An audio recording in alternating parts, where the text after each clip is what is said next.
Okay, children, so we saw that the fourth friend came and he said that the elephant is not like a tree.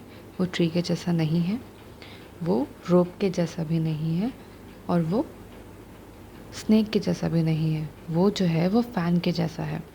Elephant fan के जैसा है. तो we see here कि 4 ऐसे लोग थे जो देख नहीं सकते थे. उन्होंने अलग अलग पार्ट्स को टच किया एलिफेंट के, and they have made their opinion without seeing the whole picture. ठीक है, उनमें से किसी ने भी ये ट्राई नहीं किया कि हम उसका कोई और पार्ट टच करके देख सकते हैं. May be trunk is like a snake, the body must be different, because snake doesn't have a big body, right? Similarly with the tail is very small. Elephant's tail is very small, so the elephant is very big. तो किसी ने ये नहीं सोचा कि हम elephant का या उस एनिमल का या जो भी वो क्रिएचर है उसका कोई और पार्ट टच करके देख सकते हैं, देन अपनी ओपिनियन बना सकते हैं. ठीक है, सब ने फटाफट जो पहले देखा उसको देख के अपना ओपिनियन बना लिया एलिफेंट के बारे में. Now let's read the last paragraph here, the small one. Thus they all began to argue among themselves and started fighting. They all had their own views of what the elephant was like. Each of them thought that he was right. Now, argue is to quarrel. Here you can read quarrel. Quarrel means to fight. Okay, argue means तू मैं करना. Argue का मतलब होता है हिंदी में तू मैं करना. ठीक है, so they all started arguing कि मैं सही हूँ, मैं सही हूँ. Everyone, all 4 of them were like कि I am the right one. The first one said कि नहीं ये ट्री के जैसा है. सेकेंड वन सेड कि ये रोप के जैसा है. थर्ड वन सेड कि ये स्नेक के जैसा है. फोर्थ वन सेड कि no, you all are wrong, कि ये फ़ैन के जैसा है. Now let's see. Okay, we will be doing till here only. Now I will be explaining you your homework. Little homework I am giving you. Okay, you have to do this exercise here. B, punctuation B. Very small exercise for today. And you have to do this language structure also. So first I'll explain you this punctuation one, and then I will explain you this language structure. Now let's see what is written. The apostrophe. Children, आपने पढ़ा होगा punctuation क्या होता है. Comma, full stop, exclamation mark, question mark, colon, semi colon, inverted commas, apostrophe, ये होता है apostrophe. ये सब को हम पंचुएशन कहते हैं. किसी भी सेंटेंस में पंचुएशन का होना बहुत ज़रूरी होता है, तभी हम उसका सही मतलब निकाल सकते हैं. Okay, now let's see what is written in the book. The apostrophe is used first to show that a letter or letters have been omitted, that is left out. Okay, they are also called contractions. The two words are then placed together. For example, do not as don't, should not as shouldn't. Okay, यहाँ पे आपको apostrophe का first use बताया है. Second, when we use nouns in their possessive forms. इसका क्या मतलब हुआ? पोजेसिव फॉर्म का क्या मतलब हुआ? पोजेसिव फॉर्म का मतलब है, इफ वी से कैट, पॉ ऑफ कैट. ठीक है, पॉ ऑफ कैट. पॉ मतलब पंजा. पॉ ऑफ कैट, इसकी जगह हम लिख सकते हैं कैट्स पॉ.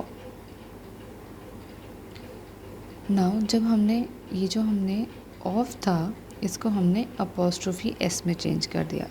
इसका मतलब हम क्या, इससे क्या पता चलता है? इससे हम ओनरशिप बताते हैं कि ये पॉ जो है ये कैट का है. ठीक है. For another example, Shruti's skirt. Okay, let's see one more example.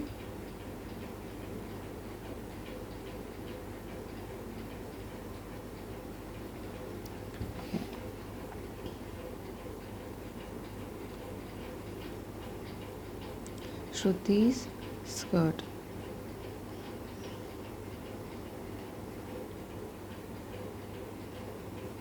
इससे हमें क्या पता चल रहा है कि ये जो स्कर्ट है ये श्रुति की है।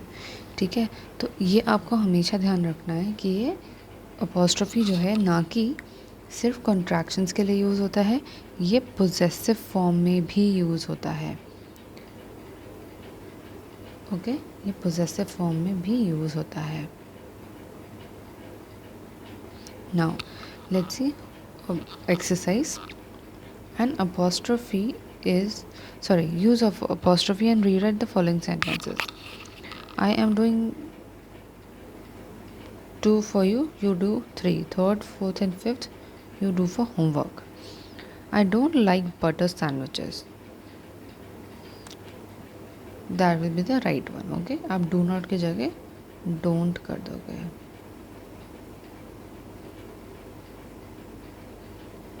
Sorry, the apostrophe was wrong. Now I have done my homework. Now I have को हम contract कर देंगे। I've done my homework. That will be the right one. Okay. Next is for you to do. The trunk of the elephant is very long. Now देखो यहाँ पे possession बताएंगे। Trunk of आ गया ना, of the elephant। अभी मैंने आपको example दिया था ना cat's paw वाला, paw of cat।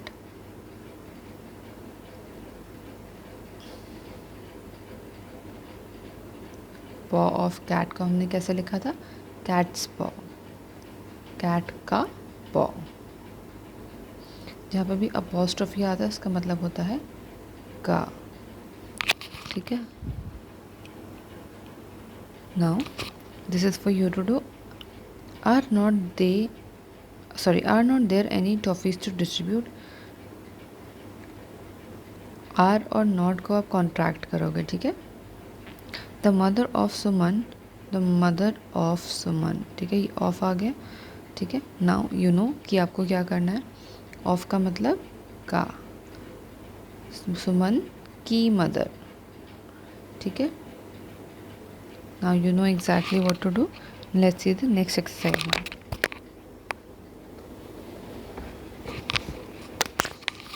Language structure, synonyms. इसमें आपको सिनोनिम के बारे में बताया है। सिनोनिम मैंने आपको ऑलरेडी पढ़ाया हुआ है, इसीलिए मैं एक्सप्लेन नहीं करूँगी। And the second question is spell check. It is very simple to do. Check the spelling of the following words and make corrections wherever required. ठीक है, आपको इन स्पेलिंग में करेक्शंस करने हैं। अगर आपको ये स्पेलिंग गलत लगती है वर्ड की तो आपको करेक्ट करनी है। तो मैं आपके लिए 2 कर देती हूँ और बाकी आप खुद करोगे। And I will check it and return back to you. ठीक है, फर्स्ट करती हूँ, थर्ड करती हूँ। AXECLAIMED, एक्सक्लेम्ड लिखा है ये। Okay, exclaimed.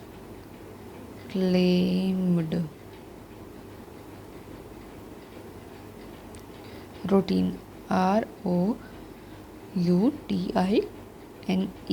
रूटीन। ये रूटीन हो गया, ये रूटीन है। ठीक है, तो now see for your self कि कौन से वर्ड्स गलत हैं, कौन से वर्ड सही हैं, एंड उसके हिसाब से आप करेक्शंस करिए। And let's see how many of you do it right and